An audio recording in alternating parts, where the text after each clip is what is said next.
Téléspectateurs, bonsoir, bienvenue à ce journal. Mise sous scellé de 43 000 barils de gasoline au niveau du terminal de Tor 12, géré par le groupe Distribution Nationale SA Dinasa. D'une forte teneur en éthanol, ce carburant pourrait entraîner de graves conséquences sur les moteurs des véhicules des consommateurs, déplore le directeur du BMPAD. Le commissaire du gouvernement de Port-au-Prince, maître Oknam Klamé-Daméus, impose un délai de 7 jours à la Dinasa pour retourner ce carburant interdit à la distribution et à la commercialisation. Les changements climatiques, la sécurité dans la Caraïbe et le commerce au cœur de la première journée de la 29e réunion intersessionnelle des chefs d'État et gouvernement de la CARICOM qui se déroule à Port-au-Prince. Jovenel Moïse a mis l'emphase sur le contexte géoclimatique difficile dans lequel évoluent les pays de la région et la nécessité de renforcer la résilience face aux catastrophes naturelles. Notons aussi des accros dans la planification de l'événement. Les parlementaires haïtiens déplorent un mépris des règles affiché par le service du protocole d'État et menacent de ne plus prendre part aux cérémonies officielles. Les journalistes haïtiens ignorés par le ministère de la Communication ont éprouvé de sérieuses difficultés à assurer la couverture de la cérémonie d'ouverture. Voici donc les différents titres qui vous seront développés. Restez branchés, nous observons une toute petite pause. Nous vous revenons dans quelques minutes.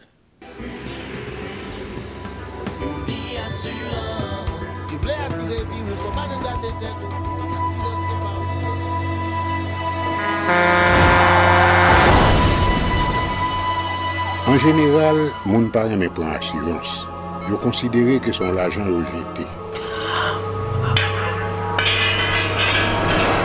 Et pourtant, l'argent assurance te doué dans budget ou à côté l'argent kayak l'argent manger. Li là pour les deux traverser un mauvais pas. Gardez tout à côté ou. Ouais comment gros problème qu'on entre sur monde sans attendre. Mandez Dieu pardon, ça qu'arrive autour. Une assurance dit ou précaution pas capon. Les mal arrivés, les faux amis flair saison a fait comme si on pas de jambe connaît. Une assurance après rita faire au pour dire continuer vivre la vie quitter ce course là nan men nous. Uni assurance. Vivez en toute assurance. Bienvenue au développement des titres de ce journal. Le commissaire du gouvernement a procédé lundi à la mise sous scellé de 43 000 barils de gasoline au niveau du terminal de Tor 12 au sud de la capitale géré par le groupe Distribution Nationale SA Dinasa. Le carburant contenu dans ces barils contiendrait une forte teneur en éthanol et est formellement interdit sur le marché local. Cette composition pourrait entraîner de graves conséquences sur les moteurs des véhicules des consommateurs, a justifié le directeur du bureau de monétisation des programmes d'aide au développement BMPAD, Ignace Fizemé-Saint-Fleur. Ces explications au micro de Jean-Maxime Dorsey et Rigueur Noël. Nous demandons Dinasa suite à refus l'autre compagnie pour recevoir produit et suite également à l'analyse qui arrive à la conclusion que le produit a gagné en haute teneur d'éthanol là-dedans, contrairement à produit que nous demandons, BMPAD Chita avec Dinasa. Et suite à rencontre ça, à la date du 20 février, nous avons une correspondance côté nous demandons pour réembarquer les 43 000 barils que nous avons déversés dans le cuvio, dans le tank, puis réembarquer 43 000 barils ça. Nous interdit gaz là à la commercialisation et à la distribution. La Dinasa a fait publier une note côté que annoncé on panique dans le pays. Côté elle dit pas gagner gaz dans le pays, il n'est pas capable de continuer à approvisionner Pomplio. Heureusement, le gouvernement république là et le BMPAD ont une capacité pour anticiper la qualité de crise qui est dans le pays. Nous avons demandé au commissaire gouvernement les autorités constituées de l'État pour être capables de venir apposer des scellés au niveau de 2 tankers qui remplit de produits impropres à la commercialisation et à la distribution ça. Côté que c'est tank 6 là qui gagne environ 18 000 barils là-dedans et tank numéro 45 là qui gagne 25 000 barils, un total de 43 000 barils.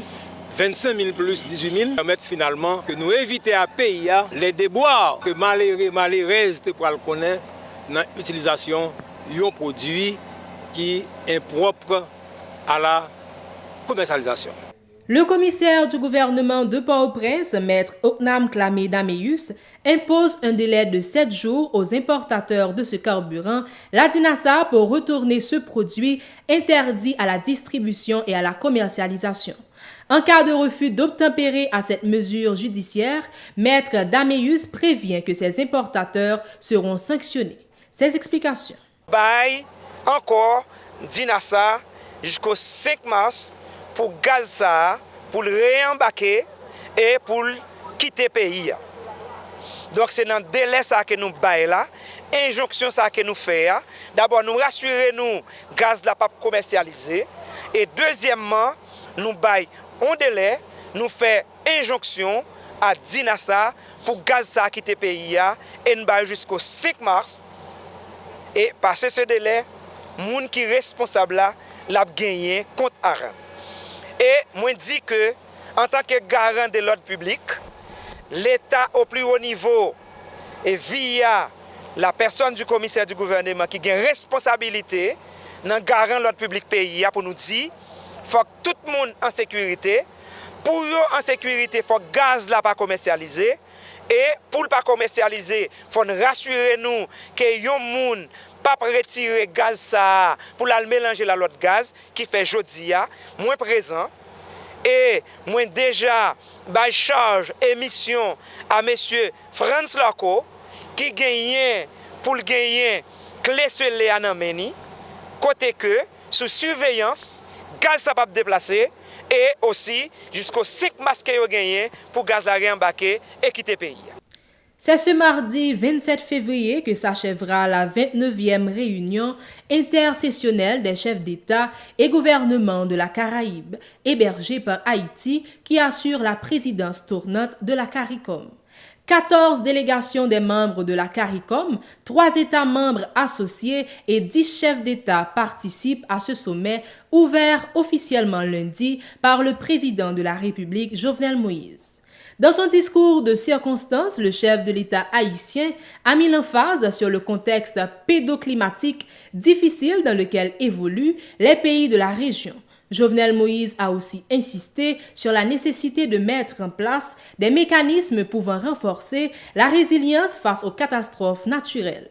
Suivez un extrait de son discours recueilli par Mario Sylvain et David Mercius. L'une des options pour contrecarrer les conséquences néfastes de ces événements adverses est de mettre en place ou de renforcer les mécanismes existants de financement des risques de catastrophe. Ceux-ci permettront aux pays victimes d'accéder rapidement au lendemain même des catastrophes à des fonds de reconstruction grâce à des procédures abordables et efficaces au lieu d'être paralysés par l'attente d'une improbable le plus souvent est faux, bien trop et encore. L'un des instruments préconisés par la Banque mondiale serait de mettre en place un mécanisme de financement basé sur une stratégie qui permet de déployer rapidement un plan d'action fiable à même de s'adapter à l'évolution des menaces. Cette stratégie requiert, entre autres, de la détermination régionale, un plan coordonné, un processus décisionnel rapide et enfin, un fonds de réserve pour lancer les premiers travaux de reconstruction. Dans cette optique, j'ai pris l'initiative d'organiser dans les prochains mois une conférence internationale sur le renforcement des mécanismes de résilience aux effets du changement climatique et de la gestion des catastrophes naturelles. Alors que Transparency International vient de classer Haïti comme le pays le plus corrompu de la région caribéenne, le président haïtien Jovenel Moïse, dans son discours, a également préconisé la transparence au niveau des États membres de la CARICOM. Selon l'élu du PHTK, la lutte contre la corruption demeure un élément indispensable dans la perspective de relancement économique des pays de la région. Les parlementaires haïtiens menacent de ne plus prendre part aux cérémonies officielles en raison, disent-ils, du mépris des règles affichées par le service du protocole d'État dans ces circonstances. Dans une correspondance adressée au chef du gouvernement, Jacques-Guy Lafontaine, les présidents des deux branches du Parlement haïtien ont exprimé leur déception suite à des accrocs au protocole lors de la cérémonie de lancement officielle de la 29e conférence des chefs d'État et de gouvernement de la CARICOM lundi à Port-au-Prince. Joseph Lambert et Gary Baudot demandent à M. Lafontaine, je cite la note, de bien vouloir instruire et exhorter le protocole d'État à plus de respect envers des personnages qui, sans appartenir à l'exécutif, demeurent d'éminentes personnalités politiques et institutionnelles auxquelles le protocole républicain accorde un rang élevé dans la hiérarchie des pouvoirs.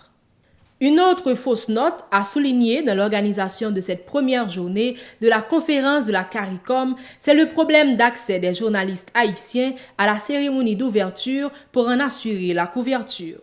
Délivrées à la dernière minute par le ministère de la Communication, les accréditations n'ont pas servi à grand-chose. Il était question pour les journalistes de suivre la cérémonie en direct et de travailler depuis une salle aménagée à l'hôtel Marriott à l'intention des médias.